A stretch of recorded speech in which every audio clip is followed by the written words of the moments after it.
ایران نے خاندانی کام کیا، جو بھی اس نے کرنا تھا کیا، اکیلا کھڑا ہوا ہے پوری دنیا کے مقابلے میں، تو اب اس پہ تو تعریف بنتی ہے۔ ٹھیک ہے، جو منفی چیزیں ہیں وہ منفی ہیں، لیکن یہ موقع تو ابھی اتحاد کا ہے نا میرے بھائی۔ اب مسئلہ یہ ہے، اسرائیل نے فلسطین پر جو کچھ بھی کیا وہ تو ظاہر بات ہے ظلم تھا، لیکن جو ایران بدلے میں کر رہا ہے تو ان کی عام آبادی کے مقامی علاقوں میں میزائل گرا کے ان کو جو ہے عام عوام کو بھی مار رہا ہے، تو کیا اس کی اسلام میں اجازت ہے؟ کیونکہ عوام تو بہت ساری جو ہے حکومت کی پالیسیز کے عربی کے خلاف ہوتی ہے، عوام کا کیا قصور؟ دیکھو، جنگ میں اصل حکم تو یہی ہے کہ عورتوں بچوں کو نشانہ نہ بنایا جائے، لیکن جنگ میں اتنی ایکوریسی کے ساتھ کہ کوئی بچہ نہ مرے، کوئی عورت نہ مرے، کوئی بوڑھا نہ مرے، یہ پاسبل نہیں ہے، عملی طور پر یہ ممکن نہیں ہے۔ فلسطین میں تو ٹارگٹ ہی بچوں کو کیا جا رہا ہے نا، اس میں تو اصل تو ہے ہی نہیں، سامنے تو وہ تو فرنٹ پہ ہے ہی نہیں، لیکن یہاں سے جب میزائل داغے جائیں اور نیت یہ ہو کہ ان کے فوجی اڈوں کو اٹیک کرنا ہے، لیکن 100% یہ پاسبل نہیں ہے۔ اس کی مثال ایسے ہے، فقہا نے لکھا ہے کہ جب آپ میدان جہاد میں ہو اور دشمن مسلمان قیدیوں کو ڈھال بنا کے سامنے آ جائے، آپ نے ان کا قلعہ فتح کرنا ہے۔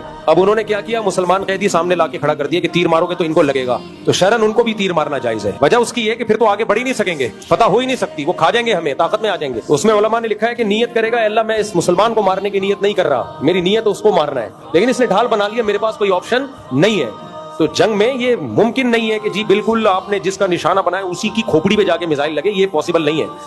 ہندوؤں کے بھگوان کے سامنے اگر کوئی ہاتھ جوڑے تو کیا مسلمان کافر ہو جاتا ہے؟ بدھ کے سامنے کوئی جھکے تو کافر ہو جائے گا، یا ایسے کر کے یوں کر کے کھڑا ہو جائے تو کافر ہو جائے گا، چاہے اس کی نیت کچھ بھی ہو۔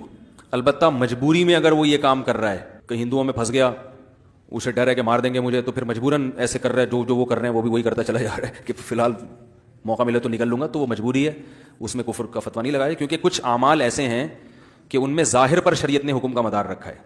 مثلا کوئی بت کے سامنے سجدہ کرتا ہے، 100 دفعہ بولے کہ میری نیت یہ تھی، میری نیت وہ تھی، میری نیت یہ تھی، اسلام نے اس عمل ہی کو کفر قرار دیا ہے۔ تو ایسے ہی بت کے سامنے جھکنا یہ عبادت ہے، تو اس میں آپ کی نیت کچھ بھی ہو، اسلام یہ کہتا ہے یہ اسلام سے خارج ہے۔ ہاں مجبوری ہو تو ایک الگ بات ہے۔ مولانا طارق جمیل صاحب کو بیان کرنے سے روک دیا گیا اور پھر وہ پنڈال میں نہ پہنچ سکے، اس کی رکاوٹیں بھی کھڑی کی گئی ہیں۔ ایسا کیوں کر رہے ہیں کابر تبلیغ؟ معین اختر سے کسی نے پوچھا کہ آپ کے ماموں کیا کرتے ہیں، اس نے کہا ماموں کی باتیں ماموں سے پوچھو۔ میں نے اپنے گھر آنے سے روک دیا ہوتا، حضرت کو آپ پوچھتے، اتنے بڑے بزرگ کو آپ نے کیوں نکالا؟ تبلیغ کے اپنے اصول اور آداب ہیں، بہتر پتہ ہے کیا ہے کہ لفڑے میں پڑھو ہی نہیں، ہم سے قیامت کے دن اس بارے میں سوال نہیں ہوگا۔ ہمارے لیے دونوں قابل احترام ہے بس۔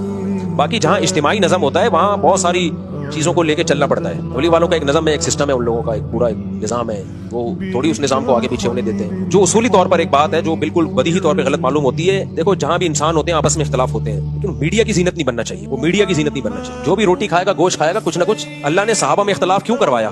حالانکہ وہ تو رحماء بینہم ہے نا، تاکہ امت کے پاس یہ بھی ایک رہے بھائی یہ بھی ہو سکتا ہے۔ تو اہل سنت والجماعت نے کیا کیا جب صحابہ میں اختلاف ہوا؟ بھائی دونوں ٹھیک ہے، غلط فہمیاں تھی، ہو گیا اختلاف، تبھی ہم حضرت علی کو بھی جنتی اور سیدنا معاویہ کو بھی، سیدنا علی کو بھی جنتی، سیدنا معاویہ کو